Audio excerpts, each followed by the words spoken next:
Acompanha também em tempo real a nossa programação, Val da Rádio, Val Bahia, o seu amigo da rádio, jornalista e radialista, para todas as redes sociais, também aplicativo Estúdio Rádio Conquista. E para mim é um prazer imenso. Ela veio também aqui com sugestões, também indicação do nosso amigo, pastor Marcos Andrade, muito conhecido na região. É um prazer imenso, doutora Andréia Abade. Já ouvi falar de você aí pela região, muito conhecido, e para mim é uma honra estar lhe entrevistando. Doutora Andréia Abade, se apresente aí através da Rádio Conquista, tem muita gente ouvindo nesse exato momento, e para as redes sociais. É contigo agora. Boa tarde, Val, boa tarde a todos os ouvintes da rádio. É uma honra poder estar aqui com vocês. Meu nome é Andréia Abade, eu sou formada em Direito aqui pela UESB, advogada, sou especialista em Direito de Família e Sucessões, mas também professora da Educação Básica, especializada em Neurociências Aplicadas da Educação, pratitioner em Programação Neurolinguística e trabalho também com o gerenciamento da empresa da minha família em Marketing e Desenvolvimento. Que bom, então é um vasto conhecimento, né? É bem diversificado. Doutor, estamos passando um momento muito difícil, uma situação muito difícil, não só aqui em Vitória da Conquista, que tem crescido muito, mas em todo o Brasil, em todo o mundo, que é a violência contra as mulheres, Passou já o Outubro Rosa, mas eu queria deixar um tema importante aqui, porque muitos passam aqui no nosso blog, no nosso podcast, e são vários temas, e assuntos. E eu gostaria de saber da senhora, doutora, o que você acha, com o crescimento da violência contra a mulher, as prevenções, as causas e como se livrar. Agora é contigo, fique à vontade. Val, esse é um fenômeno complexo. Às vezes a gente tenta simplificar, apontando as causas imediatas, mas a violência contra a mulher ela é histórica e cultural. Só para você ter uma ideia, o Céu de Colanges faz algumas narrativas no livro A Cidade Antiga que mostram que o patriarcado, o patriarcalismo, a ideia de que os homens dominam sobre as mulheres, começa quando os seres humanos vão domesticar os animais. Quando eles começam a criar os animais, os homens percebem que as fêmeas só emprenhavam e engravidavam depois do coito com o macho. Então, até aquele momento, as mulheres eram tratadas como semideusas, porque entendia-se que elas tinham sozinhas o dom da procriação. Elas tinham sido abençoadas pela divindade com a capacidade de sozinhas gerarem. Só que a criação de animais deu aos seres humanos outra perspectiva. E a partir do momento que o homem entende que a mulher só podia procriar a partir do coito com ele, a situação muda. Porque, para ter certeza de que o filho era de fato dele, ele precisava que a mulher só mantivesse relações com ele. E daí nasce também o mito da fidelidade feminina. E eu falo mito porque até hoje perpetua-se a ideia de que os homens nasceram para trair e de que as mulheres devem ser fiéis. E parte disso surge naquele momento. Então o homem começa a exercer poder sobre o corpo da mulher quando ele entende que ele era parte da procriação e pai dos bebês que elas geravam. Isso se agrava com o surgimento da propriedade privada, porque aí como é que o homem ia deixar o patrimônio dele para um herdeiro se ele não tivesse certeza de que o filho era dele? E aí costumo brincar, naquela época não tinha exame de DNA nem programa do Ratinho. A única maneira de ter certeza desse vínculo consanguíneo era a partir da fidelidade feminina. Então, nesse momento, os homens passam a encarar as mulheres como uma propriedade deles e exercem poder sobre elas. Esse processo de patriarcado vai se desdobrando em diferentes partes do mundo e em épocas diferentes, com contornos diferenciados. Aqui no Brasil, em especial, o machismo é acompanhado pela sexualização dos corpos femininos. E às vezes nós mulheres nos submetemos a isso sem percebermos a origem de algumas ideologias. Às vezes eu ouço as mulheres dizendo que elas devem usar roupa que elas quiserem porque elas são livres. Na verdade, elas só estão sendo cooptadas por uma ideologia de que elas precisam exibir seus corpos para o sexo masculino porque são propriedade deles. Elas ainda são vistas, nós somos vistas, né, como um objeto de satisfação sexual dos homens. Então não tem a ver com liberdade, tem a ver com outro processo de objetificação.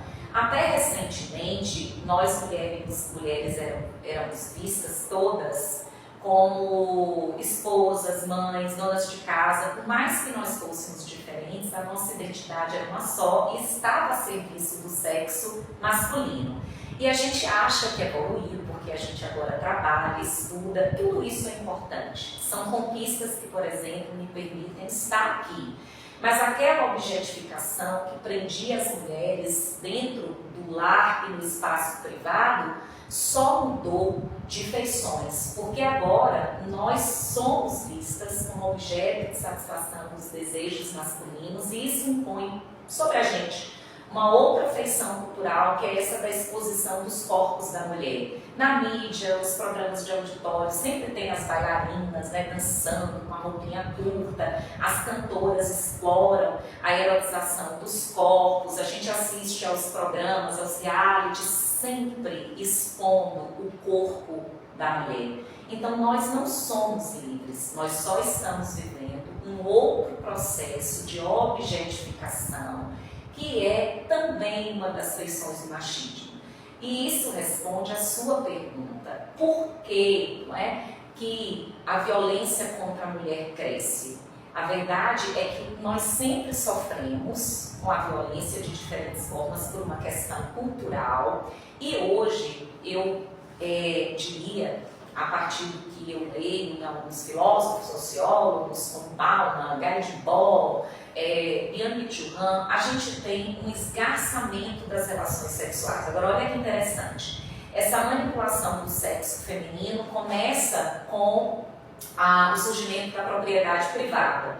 E hoje ela se agrava com o auge do capitalismo. Porque o que acontece? As nossas relações, elas estão muito superficiais.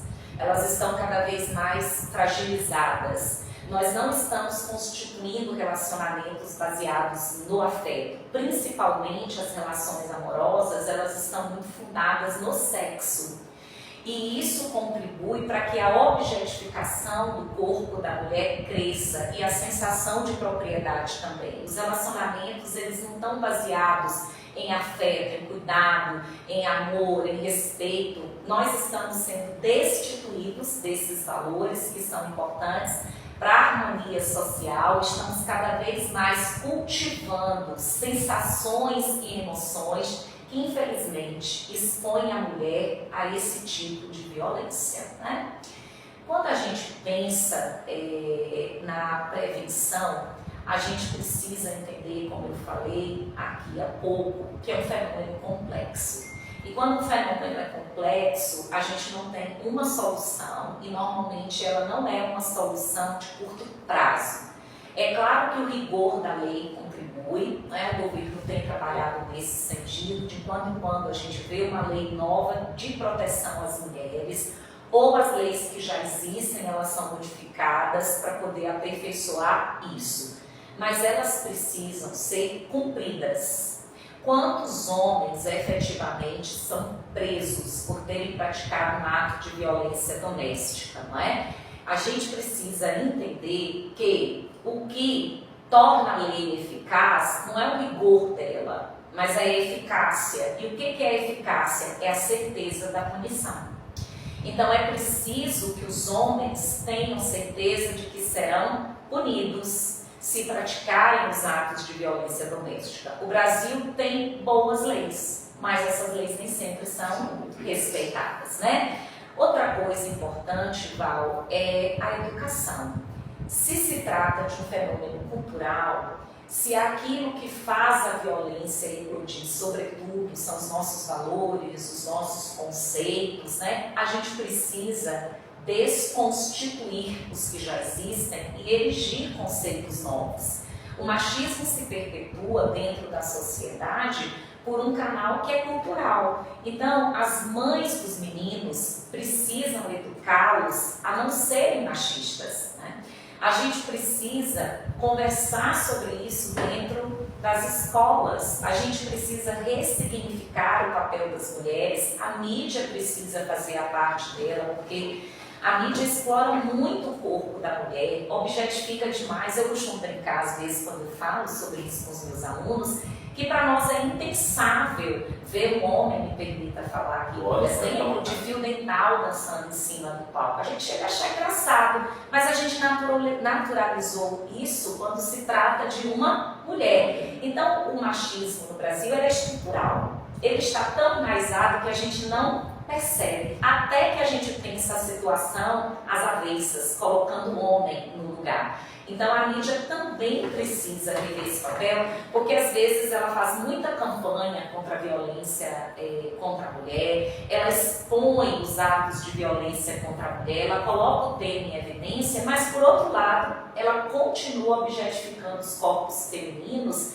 e de certa forma contribuindo também, né, para essa realidade. A gente também tem que entender que a violência contra a mulher, ela tem ciclos, ela tem fases, ela tem estágios que nem sempre são percebidos pela vítima, né? E que a vítima precisa procurar ajuda, sempre que perceber que o companheiro foi além. É a ajuda de um parente, a ajuda de um advogado, é a ajuda da polícia e a delegacia da mulher, e que o Estado precisa estar pronto para ampará-la. Muitas mulheres acabam se submetendo à violência por questões patrimoniais. Eu acho que, para quem está de fora, é fácil dizer assim, mas não separa porque não quer. Mas às vezes essa mulher não tem para onde ir, não tem um emprego, tem filhos, vai sair, vai expor os filhos à fome, né? À nudez, à necessidade. Se o Estado não tiver mecanismos de amparo, só a lei não funciona. Porque essa mulher não vai conseguir se libertar do companheiro se houver principalmente dependência patrimonial, né? Eu te falei, eu estagiei um tempo na delegacia da mulher e eu acompanhava isso de perto, era lamentável, a gente lutava para poder tirá-la do ciclo de violência, mas ela não tinha para onde ir. Vai para a casa de um parente, nem sempre funciona, porque eles vão atrás. Eles sabem qual é o endereço, então elas precisam ser protegidas, elas precisam de casas de acolhimento onde elas possam se sentir seguras com os filhos.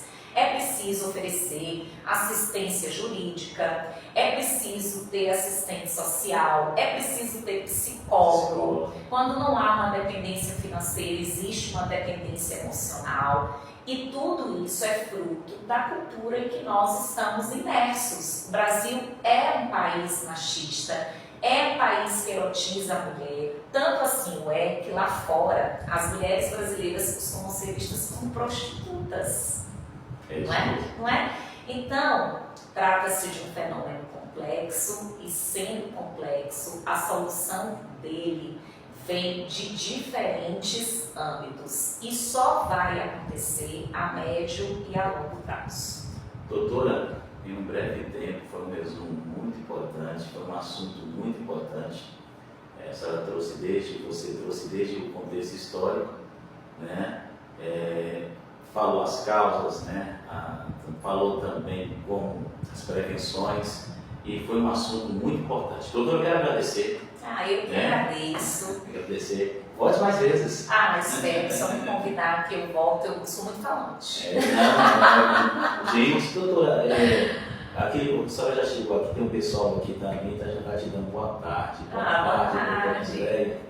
A senhora também faz palestra, faz palestra? Faço palestras. Estou pedindo seu contato aqui já. Pode passar. A Jeane está falando aqui que ouve a senhora direto na rádio. Aí eu estou sempre me convidando para um podcast, para uma rádio. Eu sou a pessoa que eu vou a tudo. Porque bom. eu acho que a gente tem sempre o papel de trazer algum tipo de contribuição, de benefício para a sociedade, Que bom. não é? Doutora, vai estar lá no Instagram, né? Volta a Rádio, vai estar também lá no nosso no TikTok, nas redes sociais da nossa entrevista. O pessoal depois pode acessar lá, tá bom? E tem um oferecimento também todo especial aqui da Cortina e Cia, né? Isso. Pode falar o endereço A aí. Cortina e Cia é a loja da minha família. Eu também estou por lá, deixando a minha contribuição com marketing. O nosso Instagram é o @CortinaECiaVBC. A gente entrega para todo o Brasil e a nossa Black está fervendo agora a partir de quarta-feira. Cortinas a partir de R$ 29,90. Barato demais, tá vendo? Você já Não é? Aproveita. Já ficou alegre. Eu vi a esposa dele na igreja com um sorriso. Não, mas ela estava falando que ia comprar cortina esses dias Então, já. quarta-feira, R$ 29,90. Não perca. Então, o Cássio já vai estar lá já, né? Já vai para as 4 cortinas, né? Exatamente. E a nossa loja fica aqui na Praça da Bandeira, número 10, no centro de Vitória da Conquista. É facinho de achar, se quiser comprar, pode pedir pelo Instagram, pelo nosso WhatsApp e a gente entrega. Mário, você aqui está pedindo um WhatsApp de lá, aqui agora. Então vou te falar. Pode falar. 77 3025. Vou anotar aqui, Mário. Está demais. 77, fala. 3025 0733. Pronto, ela falou que... Já pode chamar pelo Instagram também. A gente vende, facilita, porque a entrega é grátis em qualquer lugar da cidade. Que bom, olha, doutora, você tem que voltar aqui mais vezes, doutora. Né? Tem uma audiência boa aqui. Oi, que coisa boa, gente. Que bom. Gente, doutora, obrigado aí pela participação, volte mais vezes. Cortina sim, um oferecimento especial. E semana que vem voltaremos também com mais convidados. Amanhã estamos aqui na Vinha e vamos de música, gente, tocando